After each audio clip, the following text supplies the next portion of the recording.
অনেকেই যখন দামি শোরুমে গিয়ে বাজেটের অভাবে পছন্দের কাপড়টা রেখে সাধারণ কিছু কিনতো, তখন একটি ছেলের চোখে ভাসতো নতুনত্বের স্বপ্ন। সালামির টাকা জমিয়ে সে শুরু করে ছোট পরিসরের ব্যবসা, আর সেই ব্যবসার লাভের টাকা দিয়ে ধীরে ধীরে বড় হচ্ছে তার স্বপ্ন। সে স্বপ্ন বনকুল স্কুলের ছাত্র প্রহরকে আজ বানিয়ে তুলেছে এক ক্ষুদে উদ্যোক্তা। তো মূলত যখন আমি বিজনেসটা শুরু করি তখন আমি আমার সালামি কিংবা জমানো টাকা দিয়ে আমি আমার ব্যবসাটা শুরু করি, এবং পরবর্তীতে দেখা যায় যে যখন কোনো একটা প্রোডাক্ট সেল হচ্ছে সেই সেলের লাভটা থেকে অল্প অল্প করে আমি আরও প্রোডাক্ট আনি এবং এইভাবে আমার ব্যবসাটা চলমান রাখি। তবে 2 বছর পার হওয়ার পর 2026 সালের শুরুতে যখন আমার পেজটা ব্যান্ড হয়ে যায়, পেজটা ব্যান্ড হওয়ার কিছুদিনের মাথায় আমার আবার ওয়েবসাইট ডেভেলপমেন্টের একটি কাজ আলহামদুলিল্লাহ পেয়ে যাই। আল্লাহর রহমতে ওই কাজ পাওয়ার পর থেকে ওই কাজের যে অর্থটা আমি উপার্জন করি সেই অর্থটা আমি বিজনেসে লাগাই, এবং যার মাধ্যমে টোটাল একটা ভালো প্রফিট আমি আর্ন করতে পারি। নবম শ্রেণীতে পড়া এই কিশোর যখনই কোনো বড় শোরুমে যেত, লক্ষ্য করত ভালো মানের কাপড় কিনতে গেলে বাজেটে টান পড়ে। তখনই তার মাথায় আসে, ফ্যাশন সচেতনতা কি শুধুই ধনীদের জন্য? স্বল্প খরচে মানুষের কাছে মানসম্পন্ন ফ্যাশনেবল জামা কাপড় পৌঁছে দেওয়ার লক্ষ্য নিয়ে শুরু হয় তার পথ চলা। যখন আমি কোনো শোরুমে যেতাম তখন আমি দেখতাম কি একটা প্রোডাক্টের দাম অনেক বেশি, ইউনিক ইউরোপিয়ান প্যাটার্নের প্রোডাক্ট। তো ওই প্রোডাক্টটা পাইতেও যেমন কষ্ট হতো, যখন পাইতাম তখন আসলে রেটটা অনেক বেশি হতো, যার কারণে আসলে আমি বা একটা নর্মাল সাধারণ একটা মানুষের ক্ষেত্রে কেনা বেশি টাফ হইতো। তো আমি দেখা যাচ্ছে একটা দুইটা কিনতে পারতেছি, আর কিন্তু বেশি কিনতে পারছি না। অন্য প্রোডাক্টগুলো আমার কমন প্রোডাক্ট কিনা লাগছে।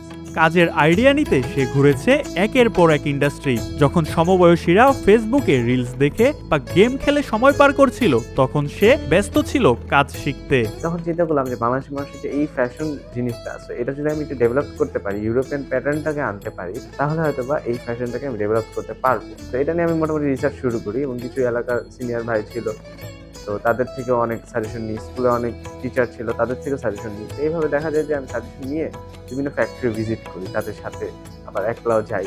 তো ভিজিট করে করে আসলে দেখি যে একটা প্রোডাক্ট বানাতে আসলে কিরকম খরচ হয়। তখন আর কি আমার মেইন ধারণা আসে, যেই প্রোডাক্টটা একটা ব্র্যান্ডের শোরুমে 2500-3000 টাকা করে বিক্রি করতেছে, ওটা বানাইতে আমার সর্বোচ্চ 500 থেকে 600 টাকা খরচ হচ্ছে। এখন সে ভিডিও কনফারেন্সের মাধ্যমে ক্রেতাদের সরাসরি ডিজাইন দেখিয়ে তাদের পছন্দ মতো পোশাক তৈরি করে দিচ্ছে, যেই ধারাটি বাংলাদেশের প্রেক্ষাপটে ফ্যাশন খাতে এনে দিয়েছে নতুনত্ব।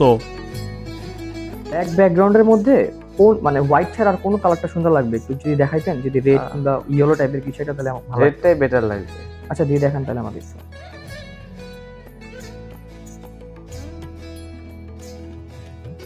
না আপনি টি শার্টের কালার ব্ল্যাক থাকবে, আমার জাস্ট ওই যে মানে আমি ব্ল্যাক টি শার্টে মানে রেড কালার ডিজাইন। মানে আপনি ফন্টটা আর কি চেঞ্জ করতে যাচ্ছেন? হ্যাঁ ফন্টের কালারটা চেঞ্জ করে দেখান একটু। তার স্বপ্ন শুধু পোশাকেই সীমাবদ্ধ নয়, নিজেকে দক্ষ করে গড়ে তুলতে সে একটি বই বিক্রির প্রতিষ্ঠানে সার্চ ইঞ্জিন অপটিমাইজার হিসেবেও কাজ করছে। প্রযুক্তির সাথে ব্যবসার এই মিলবন্ধনই অন্যদের চেয়ে তাকে করেছে আলাদা। আমি মূলত বর্তমানে একটি বেসরকারি বই বিক্রি প্রতিষ্ঠানের ওয়েবসাইটে ফ্রন্ট এন্ড এসইও ডেভেলপমেন্টের একটি কাজ করছি, এবং যেটি আমি 2026 সালের জানুয়ারি মাস থেকে মূলত শুরু করি, এবং অলরেডি আমি 4 মাস যাবত সেই ওয়েবসাইটে কাজ করছি। সেই ওয়েবসাইটে আমার মূলত কাজ হলো অ্যাসোসিয়েট ফ্রন্ট এন্ড এসইওর কাজ, এবং সেই কাজ এর জন্য আমি মূলত একটি স্যালারিও পেয়ে থাকি সেই ওয়েবসাইট থেকে প্রতি মাসে। ব্যবসায় শিক্ষা বিভাগের ছাত্র হিসেবে প্রহরের লক্ষ্য আরো বড়। উচ্চ শিক্ষাতেও সে ব্যবসায় শিক্ষাকে বেছে নিতে চায়। তার অদম্য ইচ্ছা আর পরিশ্রমী বলে দিচ্ছে, আগামীর ব্যবসায়িক বিশ্বে সে হয়তো এক উজ্জ্বল নক্ষত্র হতে যাচ্ছে। মানুষের স্বপ্ন যদি বড় হয়, বয়স কোনো বাধা নয়। তার বাস্তব প্রমাণ পাওয়া যায় ক্ষুদে উদ্যোক্তা প্রহরকে দেখে।